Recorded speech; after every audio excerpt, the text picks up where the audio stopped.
Hello friends, जैसा कि आप जानते हैं कि कोविड-19 महामारी के चलते सत्र 2020-21 का सिलेबस कम किया गया है। कक्षा 9, 10, 11 और 12 का सिलेबस 30% यानी 30% सिलेबस कम कर दिए गए हैं।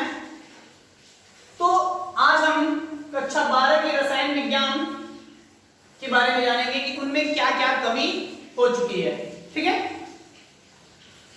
तो ये आपके कुछ चैप्टर्स के नाम हैं जो चैप्टर्स आपके दिए गए हैं और उनके टॉपिक्स जो हटा दिए गए हैं सिलेबस से, उनके बारे में हम आप अध्ययन करेंगे। ठीक है, ठोस अवस्था पहला जो आपका चैप्टर था वह ठोस अवस्था था और ठोस अवस्था से आपका विद्युतीय एवं चुंबकीय गुण, धातुओं का बैंड सिद्धांत, चालक, अर्धचालक, कुचालक एवं N और P प्रकार के अर्धचालक को पूर्ण रूप से हटा दिया गया इस सत्र से। ठीक इसी प्रकार विलियन में से यानी विलियन जो आपका अध्याय था उसमें से असामान्य आणविक द्रव्यमान और क्वांटम गुणांक को भी हटा दिया गया है।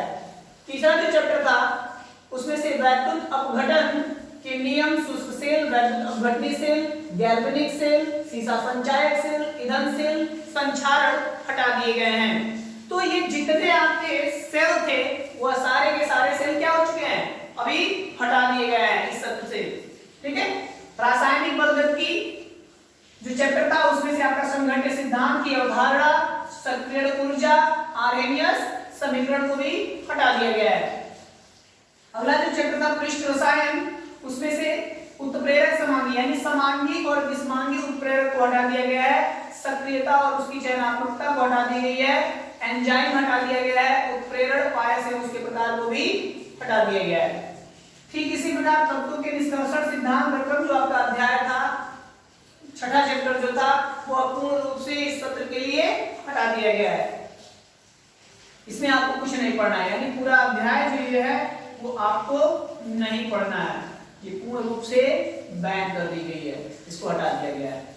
ठीक है, अब पी ब्लॉक का जो तत्व था चैप्टर 7वां, उसमें से वर्ग 15, 16, 17, 18 यानी 15, 16, 17 और 18 में से क्या क्या हटा दिए गए हैं। तो 15 नाइट्रोजन के ऑक्साइड, फास्फोरस के अपर रूप और यौगिक, फास्फीन जैसे हैलाइड ग्रुप में PCl3, PCl5 को भी हटा दिया गया है।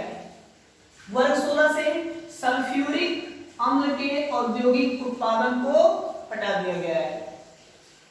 डी और एफ ब्लॉक से आपका पोटेशियम डाइक्रोमेट और पोटेशियम परमैंगनेट का जो सिद्धांत था यानी उसका विरचन और गुणधर्म था वह सब भी हटा दिया गया है। लैंथेनाइड से रासायनिक अभिक्रियाशीलता, एक्टिनाइड से इलेक्ट्रॉनिक विन्यास, यहाँ पे ये ई मैंने लिख दिया जगह के कारण, तो ये इलेक्ट्रॉनिक विन्यास और उनमें तुलना यानी लैंथेनाइड और एक्टिनाइड में जो तुलना था उसको भी हटा दिया गया है।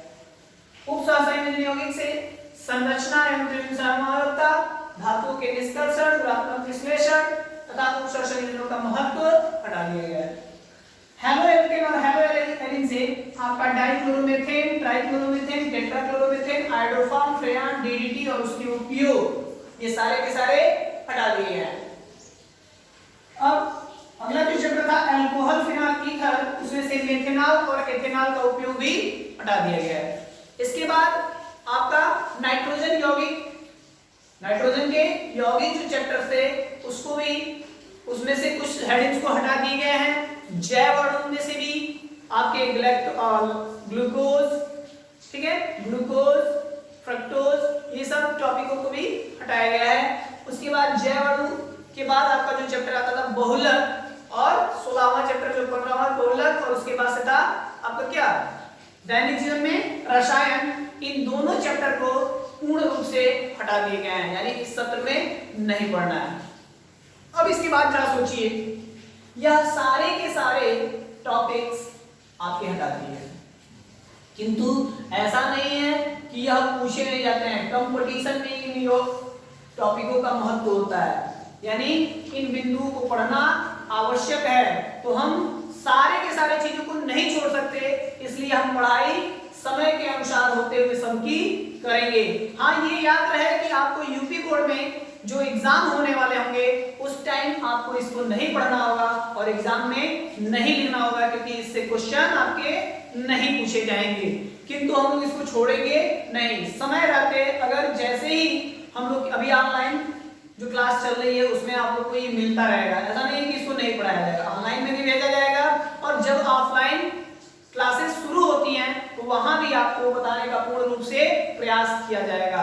ठीक है, आपके 2 टीचर हैं आपके विभाग में, रसायन विज्ञान के विभाग में, जमाल खान और मैं, तो ये दोनों लोग मिलकर आपको क्या करेंगे, पूर्ण कराने का पूरी कोशिश करेंगे। ठीक है, तो ऐसे किसी भी टॉपिक्स को हम छोड़ नहीं सकते।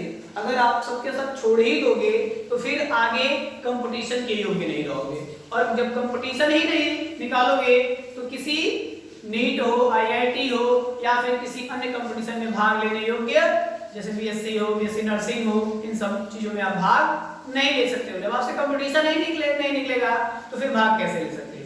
तो ये आपको याद रहे कि आपको क्या करना है, कैसे करना है, कैसे पढ़ना है। आप अपने टाइम मैनेजमेंट पे ध्यान दीजिए कि कैसे टाइमिंग सेट करें। लॉकडाउन का उपयोग उठाए, भरपूर फायदा उठाइए। घर पे रह रहे हैं तो उस घर पे रह के आप पढ़ाई करते रहिए। जो चीज नहीं समझ में आए आप उसे पूछते रहिए, ठीक है, पूछ के आप अपना पढ़ाई करते रहिए। ज्यादा इधर उधर मत घुमा कीजिए, घर से बाहर ना निकला कीजिए, घर में रहिए, सुरक्षित रहिए। धन्यवाद।